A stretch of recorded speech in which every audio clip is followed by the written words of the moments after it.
A good pill that fails to dissolve is not a good pill. That's not poetry, that's chemistry, and it's where trust begins to crack. In October 2025, the FDA issued a Class 2 recall for multiple lots of atorvastatin calcium tablets made by Ascend Laboratories LLC. The reason sounded technical: failed dissolution testing. But behind that sterile phrase sits a real-world risk. When a tablet doesn't dissolve as intended, it may not release enough of its active ingredient to work. You take your dose faithfully every morning, yet your cholesterol barely moves. The numbers stay high. You feel the same fatigue, the same shortness of breath, the same heaviness in the chest, and you think it's your body failing, not your pill. Atorvastatin, the generic form of Lipitor, is supposed to be a triumph of modern healthcare, affordable, accessible, and clinically equivalent to its brand name twin. But equivalent on paper doesn't always mean identical in the bloodstream. Manufacturing quality determines whether the active ingredient actually reaches circulation in the right amount at the right time. And in a market flooded with dozens of generic suppliers, that control can slip through the cracks. First, let's understand what went wrong.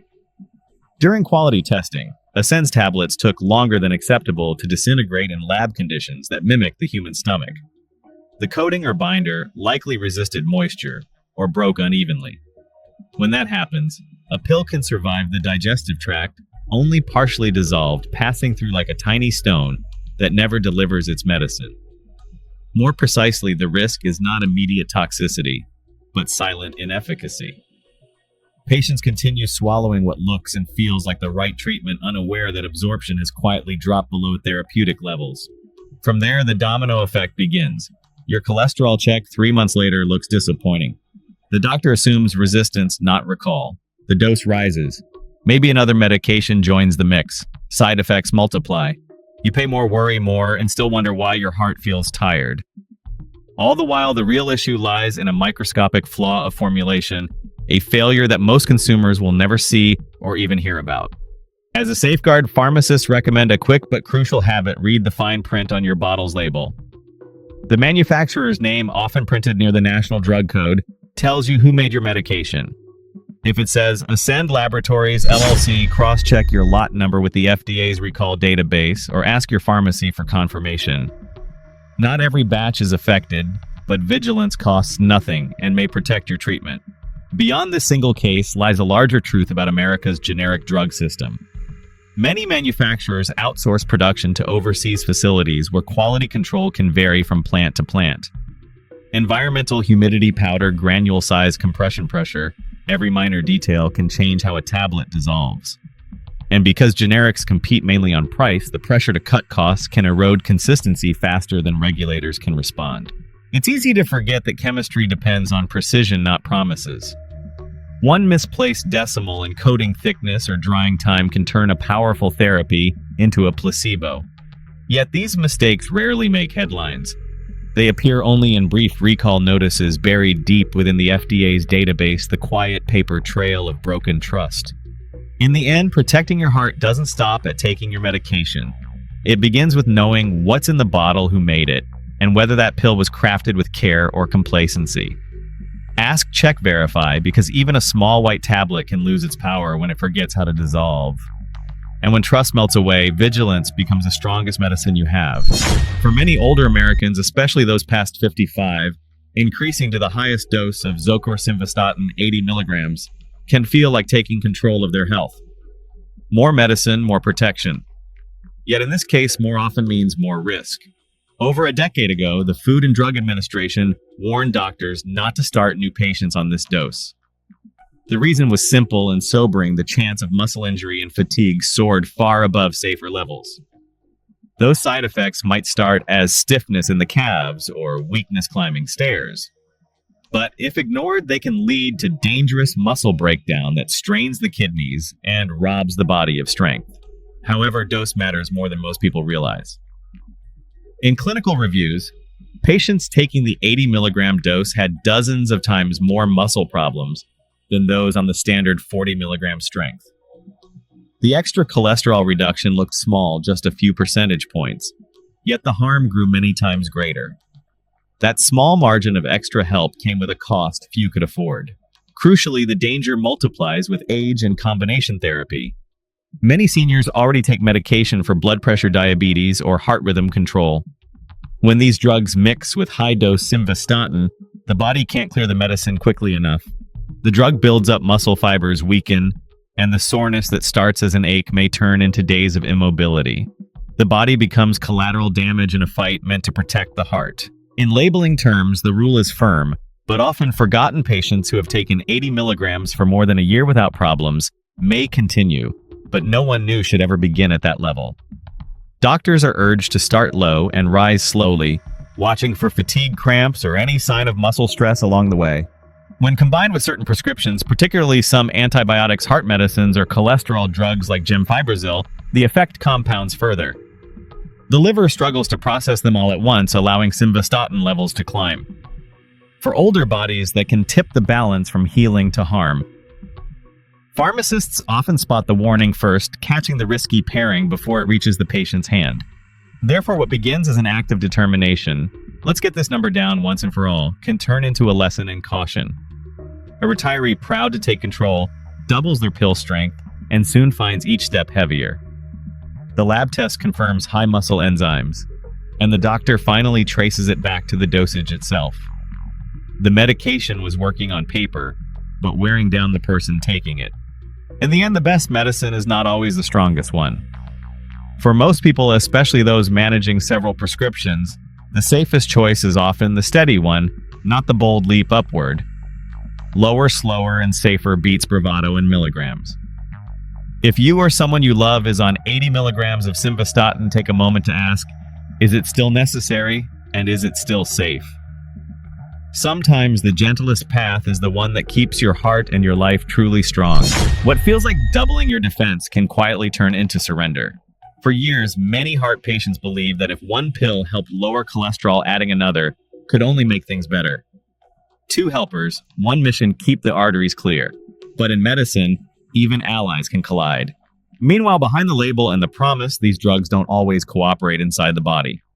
Statins like simvastatin or atorvastatin work by calming the liver's cholesterol factories, while another pill, gemfibrozil, often sold as Lupid, helps reduce triglycerides, the fats floating through the bloodstream. Together they sound like the perfect duo. One handles production, the other cleans the leftovers. It looks like teamwork. It feels like progress. But deep down, the body runs on rules of timing and balance. Gemfibrozil, though helpful on its own, quietly slows the liver's ability to break down statins. Imagine a two-lane road suddenly narrowed to one. Traffic builds up, not because the drivers are reckless, but because the path is blocked. The same happens inside the statin. Lingers too long, accumulates, and begins to irritate muscle tissue that never asked for a fight.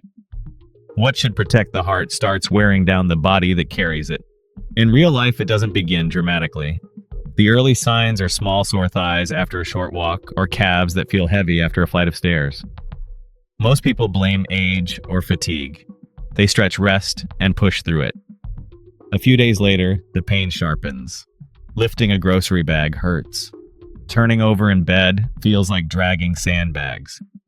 It's only when urine turns dark or the weakness spreads that the truth comes out. The body's own muscle is breaking down under a chemical traffic jam. Doctors and pharmacists have known this risk for years, advising that if a fibrate must be used alongside a statin fenofibrate, a gentler cousin is the safer partner. It clears the liver efficiently and keeps both medicines in their lanes. Preferably, patients with high triglycerides are switched to lifestyle changes or newer combinations that don't overload the system. But habit, hope, and half-remembered advice often keep the old duo alive in medicine cabinets across the country. Finally, picture this. Mr. Allen, 72, retired bus driver from Ohio. Every morning, he lines up his pills on a small wooden table by the window. One for pressure, one for sugar, one for cholesterol, and one to help it along. He started gemfibrozil years ago before his doctor added a statin. The combination was never questioned. It felt right, it felt responsible. But lately his legs have been aching more. He skips church because the walk is too hard.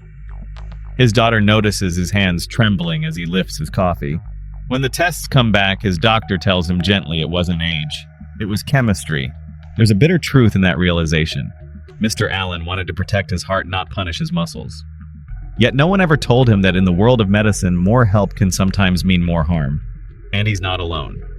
Thousands of patients carry the same quiet confusion, believing discipline is safety, when what they truly need is awareness. If a fibrid is needed, choose the one that plays fair with statins. Because even the best intentions deserve a partner that knows when to step aside, not one that blocks the way. Why would a treatment that looked perfect on paper vanish from pharmacy shelves? The answer lies not in scandal, but in how medicine sometimes runs faster than the evidence can follow. At first, niacin-statin combinations like Advicor and Simcor were introduced as revolutionary. One capsule promised the work of 2 niacin to raise good cholesterol and a statin to lower the bad. The logic felt elegant, 2 hands balancing the same scale. For patients, it sounded like a complete solution in a single bottle, easier to follow, easier to trust. Yet over time, reality drifted away from promise. Patients began to experience side effects that outweighed the benefits. Flushed skin, throbbing headaches, rising blood sugar, even liver strain. Some found themselves trading one problem for another: lower cholesterol numbers, but worsening energy and sleep. For doctors, the pattern became hard to ignore. The lab results were mixed, the improvements unclear. The risk-to-benefit equation no longer added up. At first, the pharmaceutical companies behind these products, Abbott and Merck, were driven by legitimate optimism. Niacin had been trusted for decades, and statins were the gold standard for heart protection. Combining them felt like the next logical step. The science made sense at the time: hit cholesterol from 2 angles, and you might achieve twice the result. Beneath the promise, however, was a simple oversight. The heart is more than numbers on a chart. Lowering cholesterol doesn't always mean fewer heart attacks. Over several years, large-scale studies revealed what no one expected. Despite impressive lab readings, patients on niacin-statin combos were not having better outcomes. In some groups, complications even increased. The body's chemistry didn't follow marketing logic. Inside the process, the companies refined doses, reformulated coatings to reduce flushing, and launched educational campaigns for doctors. There was no fraud, just a belief that persistence could turn early results around. But the human body stayed stubborn. Each new study confirmed the same outcome: no measurable cardiovascular advantage, yet more metabolic side effects. Eventually, the data left no room for argument. As trials unfolded, regulators made the difficult call.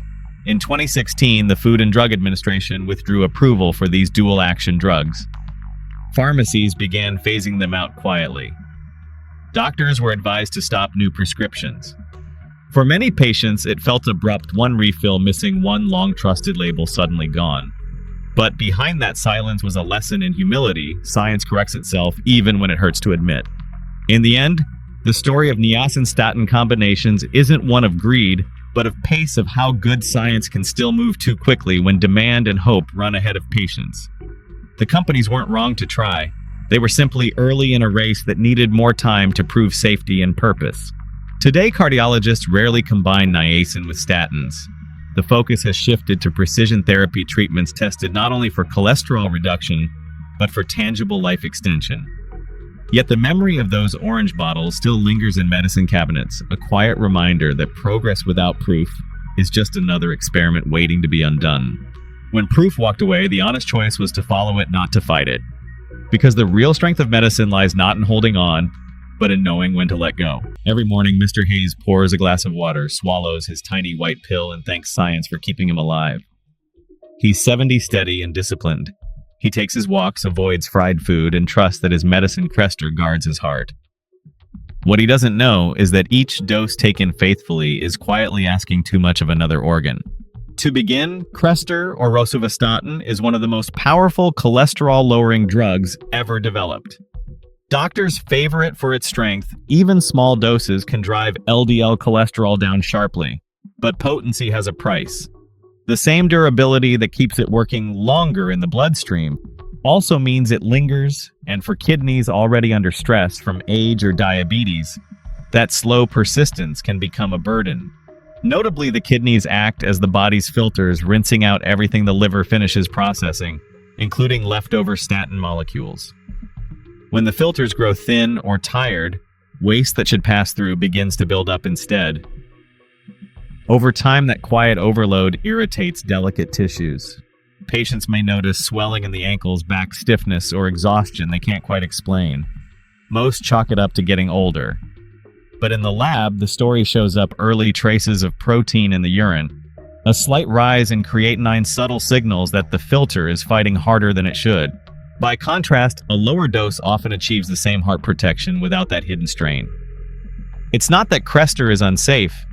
It's that the strongest version was designed for younger, healthier kidneys that can keep up. When the body slows down, the prescription must slow with it. Yet in practice, dose adjustment is often overlooked. The lab numbers improve, doctors celebrate success, and no one asks whether the kidneys were part of that victory. A nephrologist once explained it.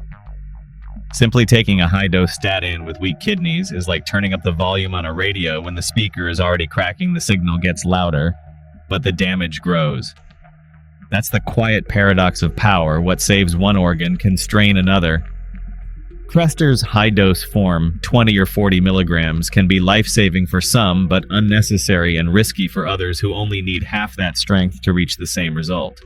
As a rule, every patient with kidney disease should have their statin dose tailored and regularly reviewed. Doctors are urged to start low, especially after age 65, and retest kidney function every few months. Pharmacists often spot the mismatch first, an older patient on a heavy regimen refill. After refill, never told that less might truly be more. For Mr. Hayes, the realization came quietly. After years of perfect heart reports, a routine checkup revealed mild kidney decline. His doctor adjusted the dose downward and added hydration reminders. Within months, the fatigue eased and the swelling disappeared. The heart stayed strong. The kidneys finally rested. On balance, this is not a story of a bad drug. It's a story of good medicine needing a gentler touch. Crestor remains one of the most trusted statins on the market, but strength without sensitivity can backfire. Each patient's chemistry, age, and organ resilience tell a different story, and prescriptions must listen. Match the statin to the kidney, not the other way around. Because true health isn't about fighting harder. It's about learning where the body whispers and when to lower the volume so it can keep singing. We've seen how even trusted names can falter through flawed batches, high doses, bad pairings, or forgotten lessons. Yet the story of cholesterol medicine isn't only about warning labels and recalls. There are still brands built on honesty, science, and patient respect drugs that don't just lower numbers, but protect lives with precision and care. These medicines prove that progress can coexist with integrity. So before we lose faith in the entire system, let's pause and look at the bright side. 2 names that still deserve their place in your cabinet and your trust. For those who have tried everything and still can't bring their cholesterol down, science quietly built another door. That door is called Repatha, and behind it lies a new kind of medicine, one that doesn't rely on more strength but on smarter design. Mrs. Doyle, 74, remembers the cycle well. She had taken 3 different statins over 10 years. Each worked on paper but never in her body. The first brought leg cramps, the second foggy mornings, the third a dull fatigue that made her stop walking altogether. It's like my heart was fine, she told her doctor, but the rest of me was giving up. When she heard about Repatha, an injection taken every 2 weeks instead of a pill every day, she hesitated. It sounded complicated. But what she found instead was peace. Importantly, Repatha isn't a chemical drug in the old sense. It's a biologic therapy, a lab-made antibody that works with the body, not against it. To put it simply, most of our cholesterol travels through the bloodstream on tiny carriers, and a protein called PCSK9 decides how long those carriers stay alive. When that protein is too active, cholesterol piles up. Repatha gently blocks that signal, letting the liver clear more cholesterol naturally. It doesn't force the system. It frees it. For patients who can't tolerate statins or whose numbers refuse to budge despite the highest doses, Repatha offers something different: precision. Instead of flooding the bloodstream with stronger pills, it fine-tunes one biological switch quietly, efficiently, and predictably. The results are remarkable. Within weeks, LDL cholesterol can fall by more than half. Over time, studies showed fewer strokes, fewer heart attacks, and better overall outcomes for patients once considered untreatable. In concert with other therapies, it doesn't replace statins for everyone, it complements them. Many doctors now use Repatha as an add-on for high-risk patients or as a standalone option for those with painful side effects from traditional drugs. It's also kinder to the kidneys and the muscles since it bypasses the liver's heavy metabolic path. The treatment fits quietly into daily life, a small self-injection with a spring-loaded pen often done at the kitchen table in the same few seconds it takes to pour morning coffee. Of course, innovation comes with barriers. The price is high, the paperwork tedious, and some insurance plans still catch patients in endless approval loops. But the difference for those who get it can be life-changing. Many describe it not as feeling medicated, but as feeling normal again. The fog lifts the legs, stop aching, and life's rhythm returns. Mrs. Doyle, once resigned to restless nights and slow mornings, now takes her short walks again. She still keeps her statin bottle in the drawer, a reminder of where she's been, but Repatha is the one that gives her balance. Practically, doctors call Repatha a quiet revolution. It marks the shift from force to finesse, from dosage wars to tailored solutions. The technology may sound complex, but its message is simple. When we stop fighting the body and start listening to it, medicine becomes art again. Ultimately, Repatha represents what the future of care should feel like, not aggressive, not mechanical, but human. It doesn't promise perfection, only partnership. And for millions who felt trapped between pain and high cholesterol, that partnership feels like hope itself. Deep lowering with purpose, not panic. That's the sound of progress done right. Not every solution needs a lab coat and a needle. Sometimes progress comes in a small, quiet pill that simply fits into a morning routine. No injections, no cramps, no fear. For millions who've struggled with statins, the soreness, the fatigue, the maybe this isn't worth it kind of doubt, Nexletol and Nexlizet have arrived like calm reassurance. These medicines don't promise miracles. They promise balance. And sometimes that's what makes them revolutionary. For many, the cost of hope used to come with pain. They'd fill prescriptions faithfully, only to return months later complaining of leg heaviness or restless nights. Then came another obstacle: price. Newer biologics like Repatha, though effective, cost hundreds of dollars per month without full insurance coverage. Nexletol changed that equation.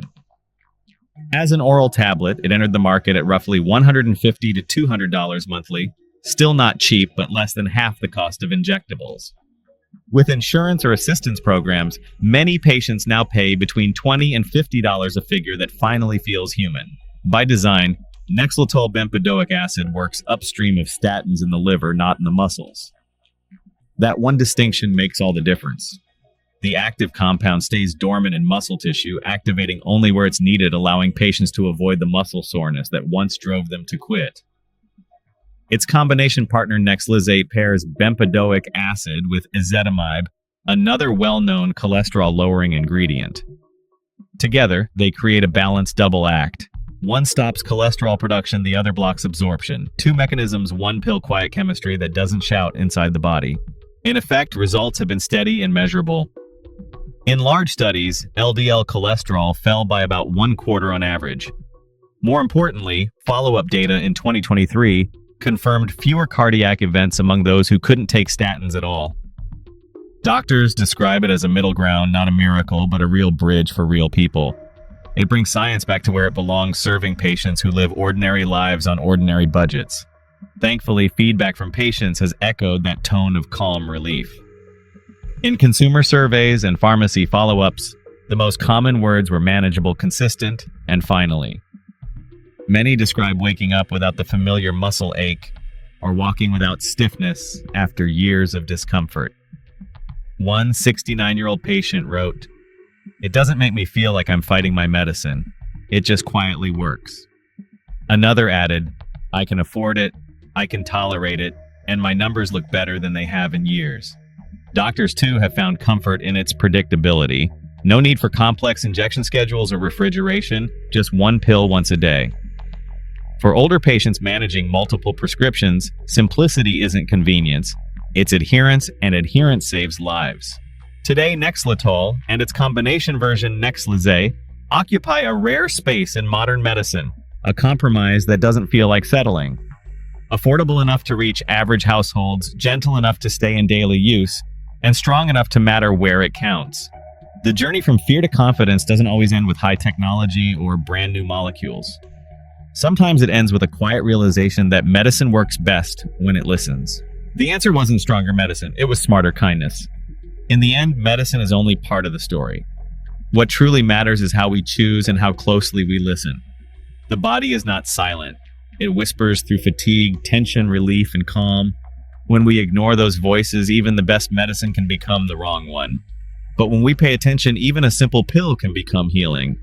No drug is entirely good or bad. Chemistry may guide the process, but awareness decides the outcome. So listen more, rush less, and question kindly. Ask your doctor, read the label, and notice how you feel the next morning, because your body always tells the truth first. Protect your heart, but honor your balance. Health isn't about what you take, it's about how well you understand yourself.